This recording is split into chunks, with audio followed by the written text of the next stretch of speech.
Ontem eu havia feito um editorial onde eu citei para vocês que cada vez mais a justiça, o judiciário, vem sendo acionado para decidir questões de política. O que era exceção hoje se torna regra. Hoje, qualquer um que participa da política e que não se sente satisfeito com a decisão tomada vai acionar o judiciário tentando rever aquilo que foi decidido pela política, pela seara política. E não à toa o judiciário vem tendo um protagonismo muito maior nas questões políticas. E é isso que eu vou falar com vocês. O governador do Rio Grande do Sul acaba de ter uma decisão judicial da qual o afasta do cargo máximo do seu partido político, que é o PSDB. E a gente vai falar sobre isso.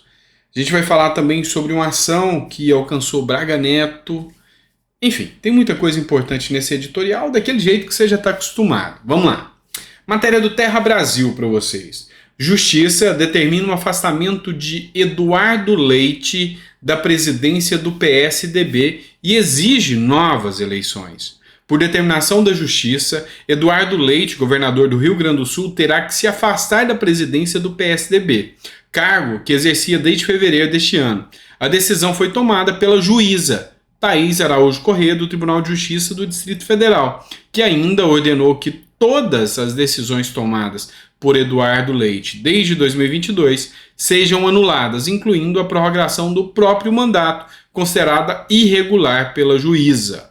E aí ela determinou que em 30 dias seja feita uma nova eleição, determinando novos membros. É aquilo que eu disse para vocês. A cada momento vem sendo mais comum a tomada de medidas pelo judiciário para decidir questões de política. Com isso, não implica o mandato do governador, mas implica aí a sua direção frente ao partido, o que gera no campo político quebra de relacionamento, quebra de confiança, e isso aí implica sim no conteúdo político com toda certeza. Vamos falar agora de STF, envolvimento com política também. Vamos lá. E agora a gente vai trazer uma matéria do Estadão. A não ser a mídia militante esquerdista, poucos hoje veem com os bons olhos a atuação totalmente ligada ao âmbito político do judiciário, em especial o STF. Veja o que diz a matéria do Estadão. O STF parece empenhado em repelir ou repetir nas investigações contra Bolsonaro os erros da Lava Jato. Não será surpresa se, como naquela operação, a Lava Jato, as provas também forem invalidadas. Eu vou resumir para vocês o que a opinião do Estadão diz. Bolsonaro está sendo perseguido pelo Judiciário e pelo STF. É esse o entendimento. E aqui ele diz que está empenhado em repetir aquilo que eles acusam da Lava Jato, que perseguia pessoas. Hoje o STF atua nas mesmas condições e o Estadão fala, mais cedo ou mais tarde, as decisões do STF serão anuladas. E as repercussões disso, porque agora estamos falando da mais alta corte do país, serão negativas não só para a corte, para o Brasil como um todo, que vai estar a um nível de países como a Venezuela, a Nicarágua, caracterizada como ditaduras. E uma das características da ditadura é não ter um judiciário independente, é um judiciário que persegue opositores políticos. Vamos lá, mais uma. A Polícia Federal nunca foi tão citada como nos dias atuais na gestão de Flávio Dino. É lógico que não. Olha só, a matéria do G1 para vocês. Polícia Federal mira suspeita de fraude na verba da intervenção federal no Rio de Janeiro e cumpre mandados em 3 estados no Distrito Federal. Nós estamos falando da Operação Perfídia, na qual a Polícia Federal iniciou desde ontem, terça-feira, a operação contra fraudes na verba da intervenção federal no Rio de Janeiro, que custou 1,2 bilhão. Lembrando a vocês que a intervenção federal iniciou-se durante a gestão Temer, devido aos absurdos e a crescente onda de violência sem precedentes ocorrida no Rio de Janeiro. Os agentes saíram para cumprir 16 mandados de busca e apreensão no Rio de Janeiro, em Minas Gerais, São Paulo e no Distrito Federal. Nenhum de prisão, somente de busca e apreensão. Mas quem estava na mira e foi alvo desta ação? É óbvio, você vai pensar em alguém ligado ao Bolsonaro, não é? Mas dessa vez você acertou de novo. Estou falando do Braga Neto. E aí o Braga Neto foi alvo desse mandado e teve que vir à imprensa e soltou uma nota falando sobre os casos aqui, né? Disse que diante de todas as matérias que foram veiculadas pela imprensa, ele reitera que todos os contratos do gabinete de intervenção seguiram absolutamente todos os trâmites legais previstos na lei brasileira.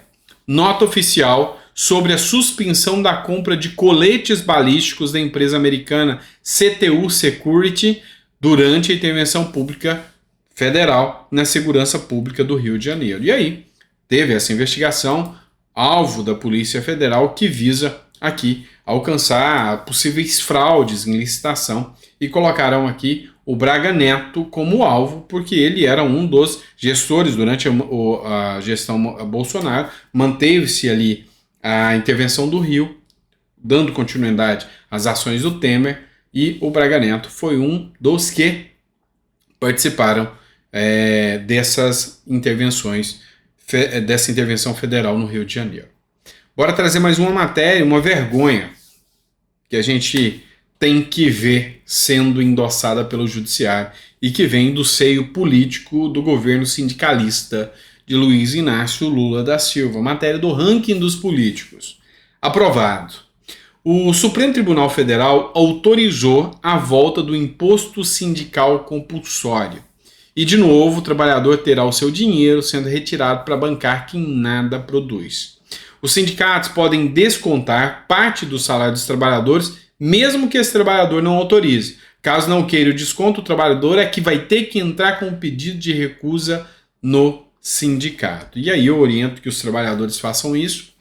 A gestão Lula quer incluir aqui que até 3 dias do trabalho, 3 dias do seu trabalho, sejam dados de graça aos sindicatos, mesmo que você nunca se filiou, mesmo que você não vai ter benefício nenhum das ações do sindicato e mesmo que você deteste a atuação dos sindicatos, você será obrigado a bancar os sindicatos, que movimentam bilhões de reais. São movimentos bilionários, que é uma verdadeira situação que causa indignação. E aí, mais uma vez, isso é endossado pelo próprio Supremo Tribunal Federal. Algo sem precedentes.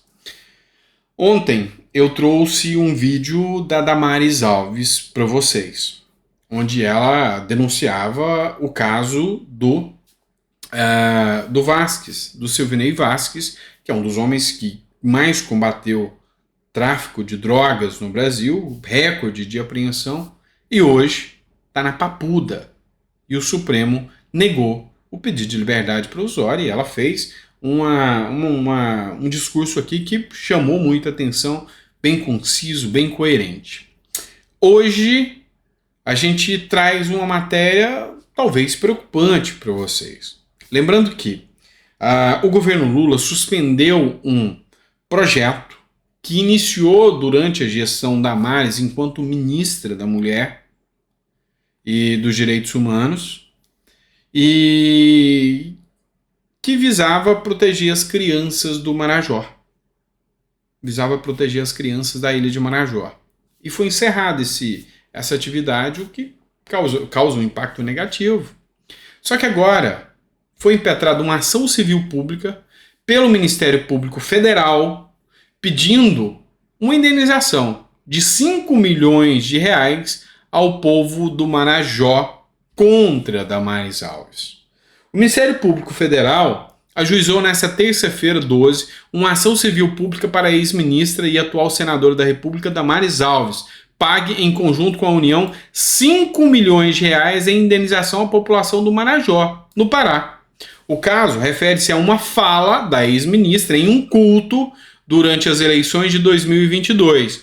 Durante esse período, ela teria afirmado que crianças da ilha de Marajó podem ser traficadas ou são traficadas para o exterior e submetidas a mutilações corporais e regimes alimentares que facilitam, inclusive, os abusos dessas crianças. E aí, essa fala da Damares causou muita repercussão na época, e agora o Ministério Público diz que a fala dela não foi comprovada, de que crianças da ilha do Marajó sofriam um abuso. Não foi comprovado isso. E agora eles querem uma indenização de 5 milhões da Damares Alves em relação à fala dela. Engraçado que tiveram ações, falas políticas, coisas, sabe, inclusive danosas demais, que não se tem a mesma veemência por intermédio de alguns órgãos públicos na punição, querendo alcançar o CPF dessas pessoas para alcançar 5 milhões de reais da Damares. Engraçado, né? É preocupante.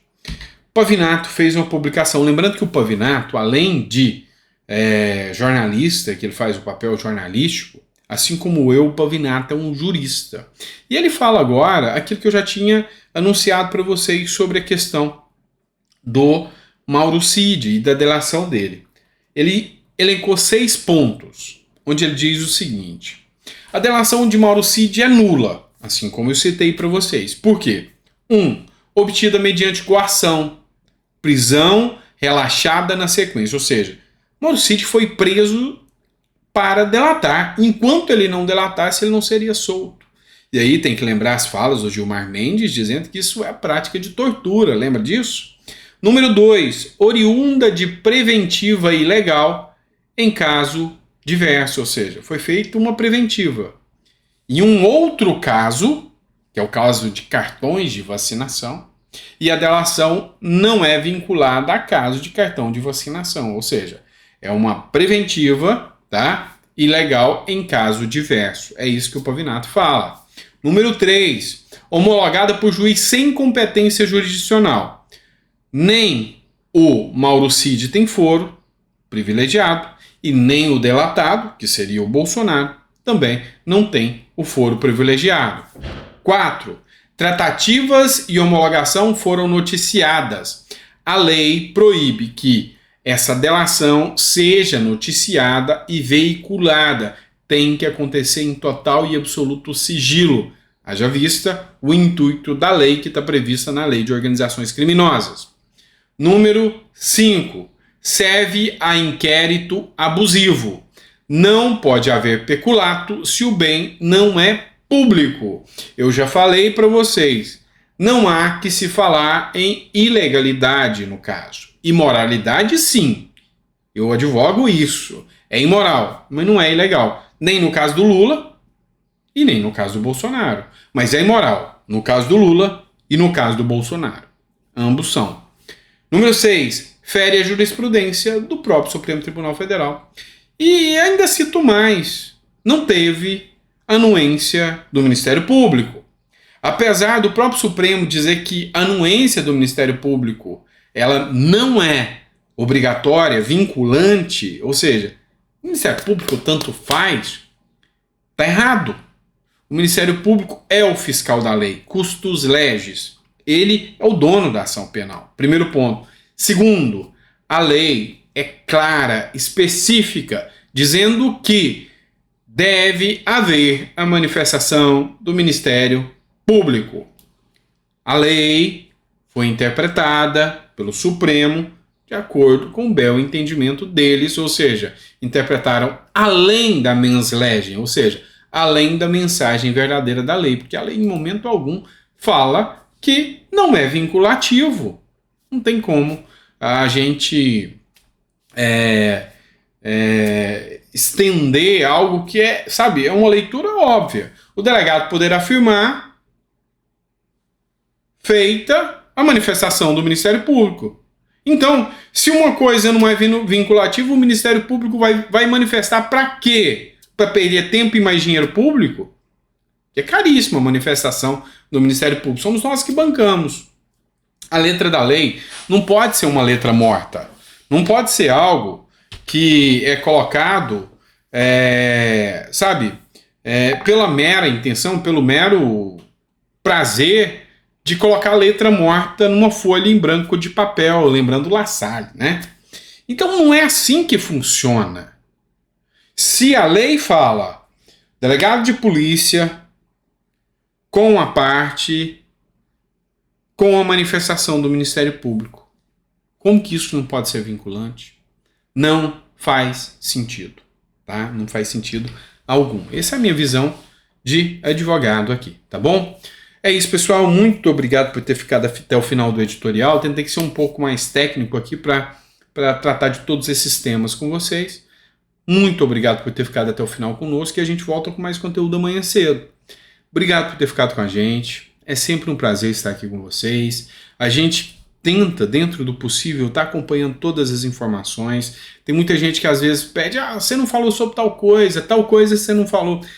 É muito. Se eu for falar sobre tudo que rola na política, eu ficaria em horas de live aqui, porque o sistema é atropelo. Uma coisa atrás da outra, a hora que você acaba de ler uma matéria que é absurda e já vem outra, e mais outra, e mais outra, e enfim, é isso que rola na política brasileira hoje, entendeu? Então, a gente tenta trazer da melhor forma possível para vocês, tá bom? Obrigado mesmo, sabe? Sou muito satisfeito de estar aqui com vocês, podendo dialogar sobre tudo que está acontecendo na política brasileira. Um grande abraço, até amanhã cedinho a gente já está aqui, tá?